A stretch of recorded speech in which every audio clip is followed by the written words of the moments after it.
नमस्कार, आप देख रहे हैं सी न्यूज और मैं हूं ज्योति अरोड़ा। आइए नजर डालते हैं इस वक्त के न्यूज बुलेटिन पर। जहां पूरे देश में कोरोना जैसी वैश्विक महामारी के चलते सरकार गरीबों को निःशुल्क राशन मुहैया करा रही है। रास्ते में डकारने में कोई कसर नहीं छोड़ रहे हैं राशन डीलर। जिला बदायूं के नगर उजानी में कोटेदार श्याम किशन गौतमपुरी में कर रहे हैं मनमानी।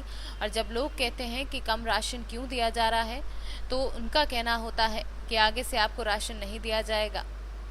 मिलता कितना आपके लिए? 5 बच्चे हैं, अभी भी हम तो 30 किलो मिलता है 30 आपको। किलो मिलता है। गेहूँ कितना मिलता है? 18 किलो गेहूँ और चावल? चावल 18 में से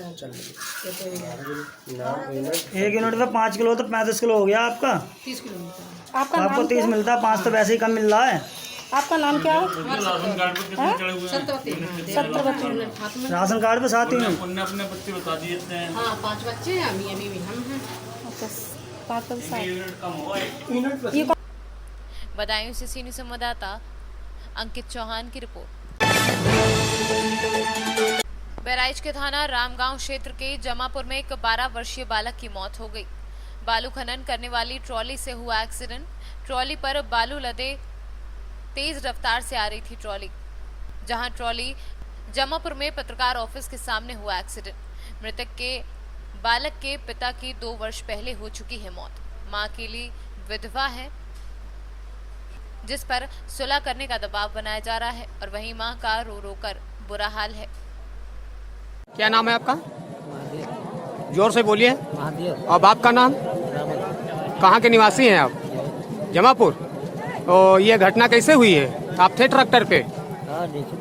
आप देख रहे थे? किसकी गाड़ी है? कौन प्रधान? टीकाराम। कहाँ के वो निवासी हैं? नंबरी के। लड़का आपका है?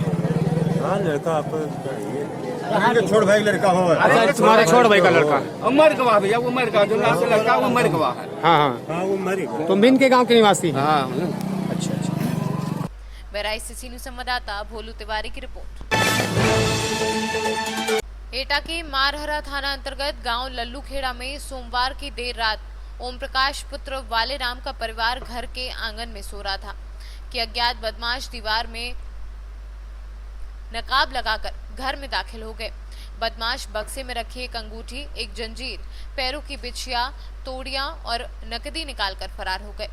घटना की जानकारी पर थाना निरीक्षक जितेंद्र सिंह भदौरिया ने मौके पर पहुंचकर जांच पड़ताल की। चोरी भाई, चोरी हो गई। क्या क्या निकल गया? जंजीर करेगा ही और छोरी कुंदा नहीं, तोड़ियां आई 2-3 जोड़ी और बिछिया 4 जोड़ी। मैंने छोरी शादी करी, बिछिया 4 जोड़ी चांदी की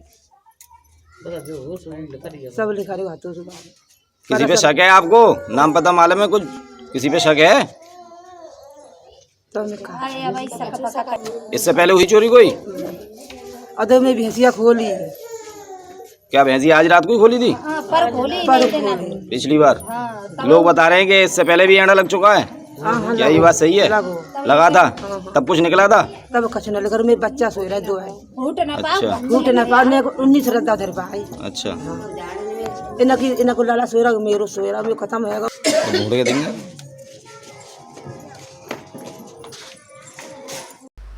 एटा से सी न्यूज संवाददाता गिरधर गोपाल की रिपोर्ट। श्योपुर प्रशासन द्वारा बड़ौदा क्षेत्र के किसानों पर कोरोना वायरस फैलाने संबंधी झूठे आरोप बनाकर मुकदमा दर्ज किए जाने की अनुशंसा के विरोध में क्षेत्र के किसानों ने प्रदर्शन करके ज्ञापन दिया। किसानों ने प्रशासन को चेतावनी देते हुए कहा कि किसानों पर एफआईआर की कार्यवाही की गई तो क्षेत्र के किसानों के द्वारा जबरदस्त एवं व्यापक किसान आंदोलन किया जाएगा। ज्ञापन दिया है, धरना प्रदर्शन। ये किस बात को लेकर किया गया है? श्योपुर के जिला प्रशासन ने बड़ौदा तहसील के माध्यम से बड़ौदा थाने में किसानों पर कार्रवाई करने के लिए एक पत्र लिखा है कि जो बिहारी श्रमिक यहाँ रोजगार के लिए आए वो कोविड पॉजिटिव आए हैं। तो वो कोविड पॉजिटिव आए तो इसके लिए कहीं ना कहीं जिम्मेदार किसान है, उन पर कार्रवाई करने की तहसीलदार महोदय ने अनुशंसा की है। ये अन्यायपूर्ण कार्रवाई है, इसको बर्दाश्त नहीं किया जाएगा। इस प्रकार के पत्र से और इस प्रकार की अनुशंसा से ये साबित होता है कि श्योपुर का प्रशासन किसान विरोधी है, किसानों के प्रति संवेदनशील नहीं है। अगर इन्होंने कार्रवाई करने की हिमाकत दी तो मैं क्षेत्रीय किसानों की तरफ से कहना चाहता हूं और आपके मीडिया के माध्यम से भी कह रहा हूँ कि बहुत बड़ा आंदोलन होगा जिसकी एक कल्पना नहीं कर सकते। किसान बड़ी मेहनत से अपनी आजीविका अर्जित करता है और क्षेत्रीय किसान बिहारी मजदूरों को भी किसानों की ज़रूरत है और हमको भी बिहारी मजदूरों की ज़रूरत है। तो ये कतई गलत इनकी कार्रवाई है। इसके विरोध में हमने यहाँ ज्ञापन दिया है और प्रदर्शन किया है। और सर कोरोना महामारी है तो किसानों को भी थोड़ा ये रखना, किसान उसके प्रति पहले से संवेदनशील है। कोरोना महामारी के प्रति किसान पूरी जो कोविड का प्रोटोकॉल है उसका पालन कर रहे हैं। ये तो प्रशासन की लापरवाही, किसानों ने पहले ही सूचित किया था पटवारी को, और जो भी राजस्व का हमला होता है जहां बावड़ी बिच्छू के लिए और बालापुरा के किसानों के लिए इन्होंने पत्र दिया है, उन्होंने पहले ही सूचित किया था। इसके लिए जिम्मेदार लापरवाही, जिम्मेदार प्रशासन है, किसान कतई इसके लिए जिम्मेदार नहीं है। प्रशासन की लापरवाही के कारण से ये घटना घटित हुई है। तो आज आपको क्या आश्वासन मिला? हमको ये आश्वासन मिला कोई किसानों के ऊपर एफआईआर दर्ज नहीं की जाएगी। अगर एफआईआर दर्ज करने की कोशिश की तो किसान इसका पुरजोर विरोध करेंगे और आंदोलन करेंगे। श्योपुर से सीनियर संवाददाता चेतन की रिपोर्ट। समस्तीपुर के रोसड़ा शहर के महावीर चौक स्थित बने सैमसंग मोबाइल शोरूम में भीषण आग लग गई, जिसमें लाखों रुपए की कीमत के मोबाइल फोन, एलईडी एवं फ्रिज जलकर खाक हो गए। सूचना मिलने पर पहुंची दमकल की आधा दर्जन से ज्यादा वाहन करीब 5 घंटे की कड़ी मशक्कत के बाद आग पर काबू पाया। बताया जा रहा है कि लॉकडाउन की वजह से मोबाइल शोरूम बंद था। अचानक सोमवार की रात करीब 10 बजे आग लग गई। घटना की जानकारी उस समय लोगों को हुई जब दुकान के अंदर लगी आग की धुआं दिखाई दिया। इससे अफरा तफरी का माहौल हो गया। हालांकि शॉर्ट सर्किट से आग लगने की आशंका जताई जा रही है। लगभग 7 अग्निशमन वाहन, छोटी बड़ी वाहन जो है कि 2 समस्तीपुर से एवं जो है कि रोसड़ा थाना एवं रोसड़ा फायर स्टेशन का अग्निशमन दस्ता और कर्मचारी, आग की सूचना 22:15 में हम लोगों को मिली और उसके बाद तत्काल हम लोग जो है कि अग्निशमन का कार्य किए और जो है कि बखूबी रूप से अगल बगल जितने भी दुकान थे उस सबको हम लोग जो है कि आग से बचाए। कितने घंटों बाद सर आग पर काबू पाया गया? लगभग 22-17 से गाड़ी यहाँ पहुँचना शुरू हुआ और लगभग 3 बजे तक जो है कि आग को पूर्ण रूप से बुझा लिया गया। कितना? 27/7/2020 को करीब 10:15 बजे सुनीत कुमार चश्मा दुकानदार के द्वारा सूचना मिली थी कि समसम प्लाजा उनके घर के सामने है जिसमें आग लगी है। इसकी सूचना थानाध्यक्ष महोदय को दिए। थानाध्यक्ष महोदय अपने स्तर से अग्निशामक को सूचित करते हुए विभूतिपुर अग्निशामक, रोसड़ा अग्निशामक और समस्तीपुर अग्निशामक को सूचित करते हुए मुझे भेजे। मैं यहाँ आया, अग्निशामक के और सहयोग और स्थानीय जनता के सहयोग से आग पर काबू पाने का हर संभव प्रयास किया गया, लेकिन करीब 3 घंटा मुसीबत करने के बाद आग पर काबू पाया गया। आग पर काबू 3 घंटा मुसीबत करने के बाद सूचना मिलते ही करीब देखिए में जो 2-3-4 मिनट के अंदर हम यहाँ आए थे। उस समय 6-7 आदमी ही मात्र थे। ये स्थानीय 5-6 आदमी जो घर वाले हैं ये लोग थे।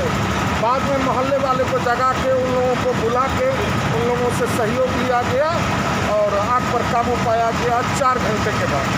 किस कारणों से आग लगी है पता चला है? नहीं, अभी पता नहीं चला है, अभी लोग नहीं बताए हैं। बगल में यूको बैंक था जो कि बच गया। कितने की क्षति होगी? क्षति का अनुमान तो दुकानदार बताएंगे। और नीचे फ्लोर पर जो दुकान था वो अपना सामान वामान जनसहयोग के द्वारा निकाल लिए। कितना दुकान की आग लगा? कितने दुकान में? एक दुकान ऊपर में समसम प्लाजा था जिसमें टीवी वगैरह, ये सब मोबाइल वगैरह सबका सामान इत्यादि रहता था। लॉकडाउन लेके बंद था, लेकिन अब इसमें कैसे आग लगी पता लगना तो मुश्किल है। लेकिन बगल के सुनीत कुमार चश्मा दुकानदार वे फुल फैमिली 3-4 आदमी उनके घर के सदस्य थे, वो लोग हल्ला कर रहे थे। यहाँ पहुँचे तब तक अग्निशामक भी आई।